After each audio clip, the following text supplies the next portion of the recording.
नमस्कार दोस्तों, पीसीएस पाठशाला में आप सभी का स्वागत है। परीक्षा मंथन 2021 की सीरीज चल रही है और यह परीक्षा मंथन 2021 की यह करंट का महत्वपूर्ण टॉपिक है, राजनीतिक दलों का पंजीकरण या अद्यतन स्थिति। तो यह आप लोग देखिएगा और इसके पहले का वीडियो नहीं देखे हैं तो प्लेलिस्ट में जाइएगा। परीक्षा मंथन 2021 के नाम से प्लेलिस्ट बनी हुई है, आप सभी वीडियो को प्लेलिस्ट में जाकर देख सकते हैं, चेक कर सकते हैं। तो आइए शुरुआत करते हैं। और टेलीग्राम बिल्कुल सब ज्वाइन कर लीजिएगा, टेलीग्राम का लिंक डिस्क्रिप्शन में है, ज्वाइन कर लेंगे तो यह पीडीएफ आपको टेलीग्राम में मिल जाएगा और भी बहुत सारे मटेरियल टेलीग्राम में मिलते रहते हैं, तो टेलीग्राम बिल्कुल ज्वाइन कर लीजिएगा। आइए शुरू करते हैं राजनीतिक दलों का पंजीकरण। तो हाल ही में जारी एसोसिएशन फॉर डेमोक्रेटिक रिफॉर्म की एक रिपोर्ट के अनुसार 2010 से 2019 के बीच में भारत की पंजीकृत गैर मान्यता प्राप्त राजनीतिक दलों की संख्या में दोगुनी वृद्धि हुई। तो देखिए, यह एक संस्था है association for democratic reform, ADR इसे बोलते हैं। इसका मुख्यालय जो है नई दिल्ली में है और उसने ही शोध किया है कि भारत में राजनीतिक दलों की गैर राजनीतिक दलों की संख्या में, गैर मान्यता प्राप्त राजनीतिक दलों की संख्या में बहुत वृद्धि हुई है 2010 से 2019 के बीच में। गौरतलब है कि एडीआर मतलब एसोसिएशन डेमोक्रेटिक रिफॉर्म नई दिल्ली स्थित एक भारतीय गैर सरकारी संगठन है जिसकी स्थापना 1999 में हुई थी। यह एडीआर की स्थापना जो हुई थी 1999 में हुई थी, नई दिल्ली में इसका मुख्यालय है। और 2010 से 2019 के बीच में गैर राजनीतिक दलों की संख्या में बहुत ही ज़्यादा वृद्धि हुई है, ऐसा इसका शोध है।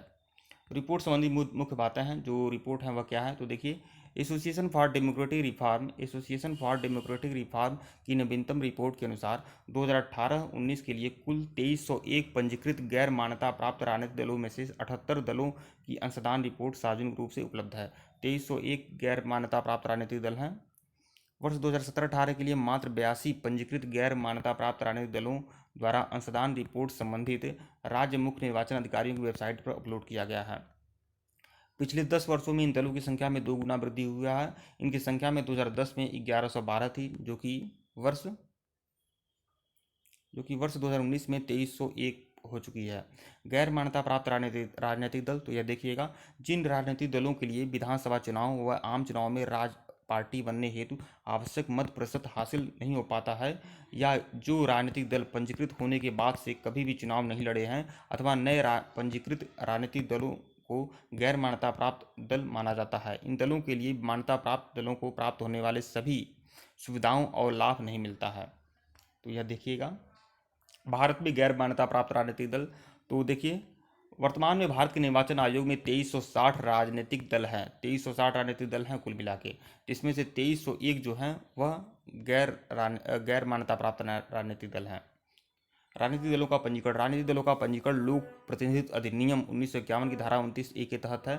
यह ध्यान में रखिएगा, राजनीतिक दलों का जो पंजीकरण होता है वह 1951 की धारा 29A के तहत होता है। तो यह चीज़ ध्यान रखिएगा, परीक्षाओं में पूछ सकता है। तो देखिए, किसी राजनीतिक दल को पंजीकरण कराने हेतु अपने गठन के 30 दिन के भीतर, कोई भी राजनीतिक दल जब बनता है तो उसके, अगर उसको पंजीकरण कराना है तो गठन के 30 दिन के भीतर उपरोक्त धारा के तहत, मतलब 1951 की धारा 29A के तहत भारतीय निर्वाचन आयोग के समक्ष निर्धारित दिशा निर्देशों के अनुसार आवेदन प्रस्तुत करना होता है। इसके लिए भारत के संविधान के अनुच्छेद 324 एवं लोक प्रतिनिधित्व अधिनियम 1951 की धारा 29A के द्वारा प्रदत्त शक्तियों का प्रयोग करते हुए भारतीय निर्वाचन आयोग द्वारा दिशा निर्देश जारी करता है। भारत के राष्ट्रीय राजनीतिक दलों के लिए पात्रता। तो किसी राजनीतिक दल को राष्ट्रीय दल के रूप में मान्यता प्राप्त करने हेतु तो किसी भी 4 अथवा अधिक राज्यों में कोई भी अगर राजनीतिक दल, अगर वह मान्यता प्राप्त राजनीतिक दल बनना चाहता है तो किसी भी 4 अथवा अधिक राज्यों में होने वाले आम चुनाव में तथा अथवा विधानसभा चुनाव में होने वाले कुल मतदान के, मतलब 4 या अधिक राज्यों में विधानसभा या लोकसभा चुनाव में कुछ जितना भी मतदान होता है उसका 6% वैध मतों का 6% हासिल करना होगा। इसके अलावा इसके लिए किसी भी राज्य अथवा राज्यों से लोकसभा में न्यूनतम 4 सीटों पर विजय प्राप्त करनी होगी, और इसके अलावा राज्य या अन्य राज्यों में 4 सीटों पर विजय प्राप्त करनी होगी।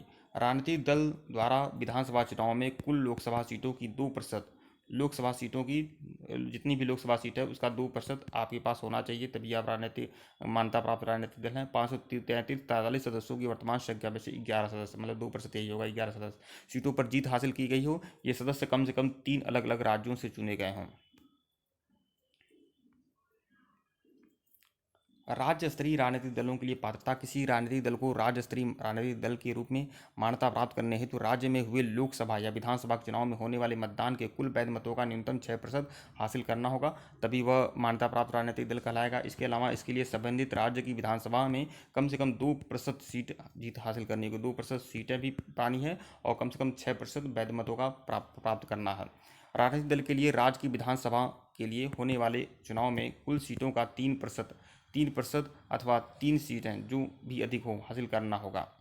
तो अगर राज्य की विधानसभा में राजनीतिक दल मान्यता प्राप्त दल पाना होना चाहते हैं तो कुल सीटों का 3% आपको प्राप्त करना है, अथवा 3 सीटें जो भी कुछ हो। ठीक है दोस्तों, और यहाँ पर मैं आपको बताता हूँ कुछ राजनीतिक पार्टियाँ हैं, राष्ट्रीय पार्टियां हैं, उनका गठन किस किस वर्ष हुआ था, तो ध्यान रखिएगा। भारतीय जनता पार्टी का गठन हुआ था 1980 में, बहुजन समाजवादी पार्टी का गठन हुआ था 1984, मार्क्सवादी कम्युनिस्ट पार्टी का गठन हुआ था 1964 और भारतीय कम्युनिस्ट पार्टी का गठन जो हुआ था यह आपका 1925 में हुआ था। भारतीय राष्ट्रीय कांग्रेस का 1885 में, भारतीय और राष्ट्रवादी कांग्रेस पार्टी का 1999 और टीएमसी मतलब तृणमूल कांग्रेस पार्टी का जो गठन हुआ था 1998 में हुआ था। नेशनल पीपल्स पार्टी का गठन हुआ था 2013 में। तो यह सब चीज़ें ध्यान रखिएगा। ठीक है दोस्तों, वीडियो को लाइक और चैनल को सब्सक्राइब करिएगा। डिस्क्रिप्शन में लिंक टेलीग्राम को बिल्कुल ज्वाइन करिएगा। और जिनको भी UPPSC, MPSC, RPSC, BPSC, RO समीक्षा अधिकारी, सहायक समीक्षा अधिकारी या किसी भी परीक्षा की तैयारी कर रहे हैं, अगर उससे संबंधित अगर आपको मटेरियल चाहिए, टीजीटी, पीजीटी, पीआरटी, नेट आदि की मटेरियल चाहिए, हैंड रिटेन नोट चाहिए, कमेंट्राइड नोट चाहिए, लेक्चर्स वीडियो चाहिए, तो आप लोग हमारे ऑफिशियल व्हाट्सएप नंबर पर संपर्क कर लीजिएगा। ऑफिशियल व्हाट्सएप नंबर डिस्क्रिप्शन में दिया गया है, आप संपर्क कर सकते हैं। आप लोग मैसेज करिएगा, कॉल बिल्कुल मत करिएगा। और जो भी मटेरियल है दोस्तों वह चार्जेबल है और जो भी मटेरियल है वो बेहतरीन होगा। हर परीक्षा के लिए हर मीडियम में आपको पूरा का पूरा मटेरियल मिल जाएगा और हमारा ऑफिशियल व्हाट्सएप नंबर डिस्क्रिप्शन में दिया गया है, आप लोग मैसेज कर सकते हैं। कॉल बिल्कुल मत करिएगा और जो भी मटेरियल है चार्जेबल है, तो जो लोग सीरियस होंगे बस वही लोग संपर्क करेंगे। धन्यवाद आप लोग को।